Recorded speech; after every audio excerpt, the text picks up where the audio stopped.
quais são as principais intercorrências em preenchimento labial e qual é a melhor medicação para eu dar profilaticamente para o paciente.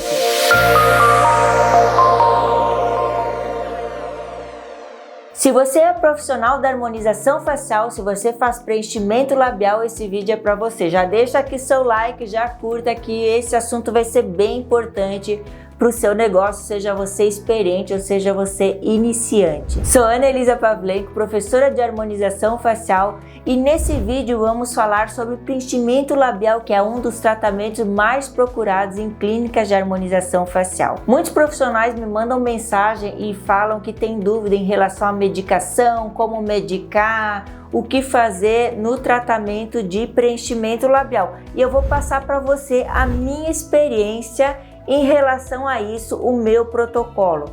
A gente sabe que na área da saúde não existe uma regra fixa, não é matemática. Cada profissional, de acordo com a sua experiência de consultório, ele vai montando o seu protocolo naquilo que vai dando certo, né?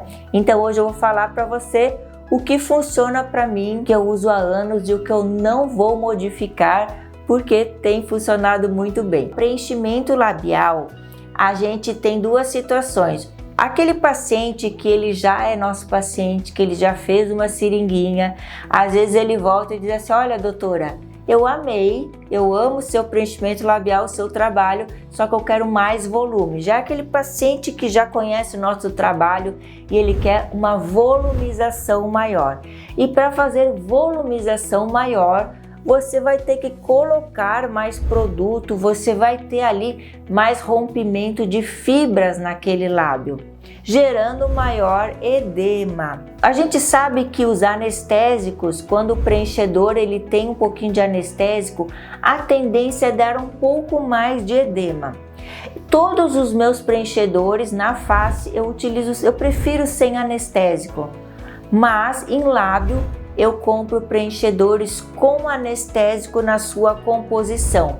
Então eu já sei que tem uma tendência um pouco maior a ter edema, só que ele é muito mais confortável. Apesar da gente anestesiar, em alguns locais a gente tem anastomoses de pequenas terminações nervosas e às vezes dá um desconforto. Então eu acho que preenchedor para lábio com anestésico é muito mais confortável para o paciente. Então, como rotina, nesses pacientes, eu já administro no momento do procedimento anti-inflamatório do tipo hormonal, se o paciente pode utilizar, né? Anti-inflamatório, medicação, ela é muito individualizada. Então a gente vai fazer a anamnese, a gente vai ver o que ele já tomou, o que ele tem alergia, enfim, o que funciona para ele.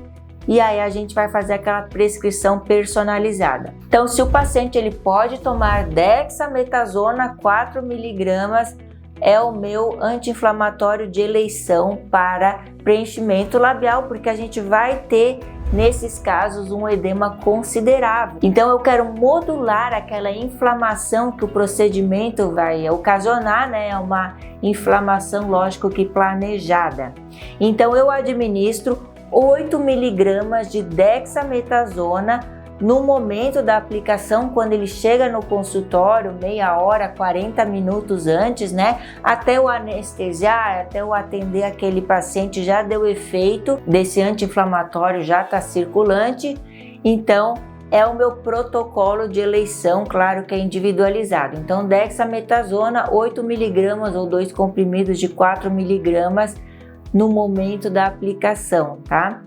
E aí o paciente ele vai ou dar continuidade ao dexametasona por mais 2 dias. Então a gente sabe que anti-inflamatório hormonal, somente para modular o pico inflamatório, a gente utiliza por 3 dias. Então no dia da aplicação, 24 horas após, ele vai tomar 8 mg naquele dia, e no outro dia, 48 horas após, ele vai tomar mais 2 comprimidos. Então, totalizando 6 comprimidos de 4 mg na modulação do pico inflamatório, que são 3 dias. Então, essa é a medicação de eleição no meu consultório.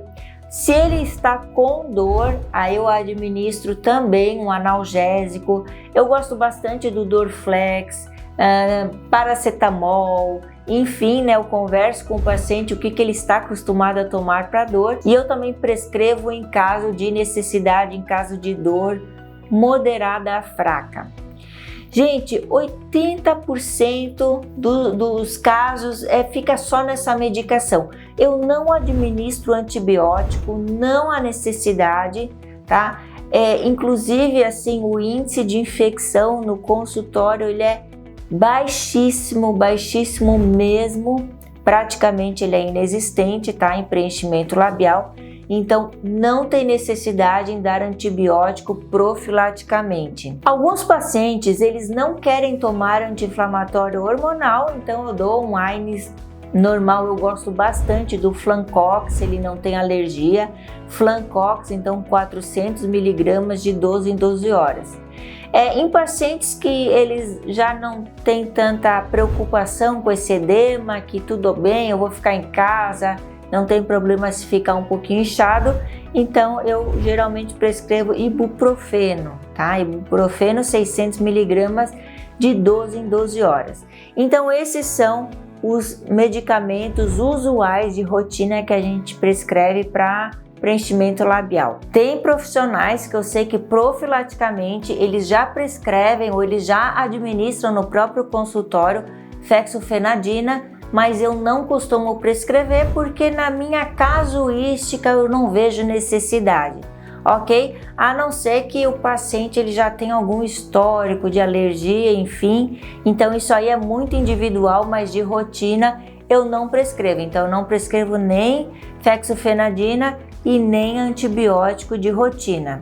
E aí, o que pode acontecer de efeitos colaterais ou intercorrência? Então, quando o paciente, algumas vezes o paciente ele tá um pouquinho inchado e ele diz, olha, tá muito inchado e dolorido. Então eu peço para ele ir para o consultório para eu avaliar.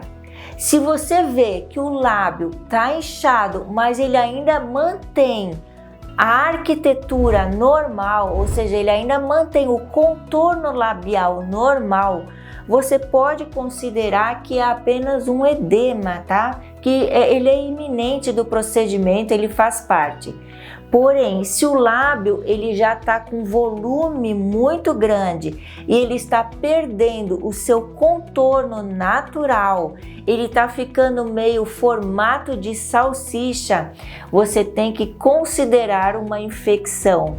Sim, e pode acontecer uma infecção. A gente sabe que o ácido hialurônico ele é um meio adequado para bactérias, né, se propagarem.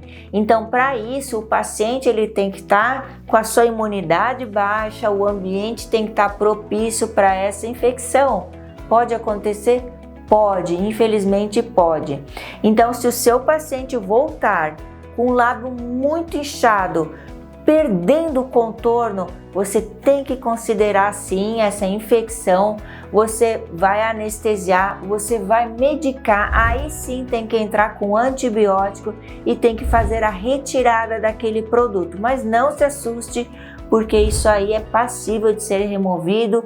A infecção ela não avança, né, se você intervir para os tecidos adjacentes. Então você vai usar meios de hialuronidase, enfim, para retirar esse produto que foi infectado. Aí sim, nesses casos a gente entra com antibiótico terapia sistêmica, porque a gente quer proteger os outros tecidos, né, os outros órgãos do paciente. Inclusive nas redes sociais a gente vê às vezes, olha, o paciente fez preenchimento labial e ficou horrível. Eu mesma hoje recebi uma foto que é de algum site. Ai, olha que horrível ficou o preenchimento labial. Vou colocar a foto aqui que eu recebi. Então, gente, isso aqui não é edema, não é resultado do preenchimento labial. Isso aqui é infecção. Então, exatamente isso, o lábio vai ficando deformado e vai ficando nesse formato de salsicha. Então, isso aqui não é exagero no preenchimento, isso aí não é preenchimento mal feito, e sim produto infectado. Aí, se você reconhecer algum lábio assim, então sim, você entra com antibiótico e entra com retirada do produto. E aí, claro, tem casos mais extremos que são necroses, que eu tenho vídeos falando de necrose, assista aqui, procure aqui na nossa playlist, no nosso canal, que é importante você reconhecer sim. Então, olha só, apesar de ser bem raro, a gente tem infecção, se você tem toda uma biossegurança, né, se trabalha dentro de um protocolo rígido de higiene e biossegurança, você não vai ter infecção, mas se você ver a foto, se chegar algum outro paciente para você e você ver essa imagem, esse lábio perdendo o contorno, sim, é infecção, tem que retirar o produto, tem que entrar com antibiótico terapia. Mas do contrário, você tem que reconhecer que é só edema e aí sim você vai entrar com essa medicação somente anti-inflamatória. Ok, espero que tenha ficado claro nesse vídeo. Deixa aqui seus comentários, qual é a sua experiência com preenchimento labial, se os seus pacientes incham muito, qual é a medicação que você está acostumado a entrar, que dá certo aí no seu consultório, que pra gente é uma troca de conhecimento, de experiência e é muito bom a gente passar conhecimento e receber conhecimento também. Um super abraço e te encontro no próximo vídeo.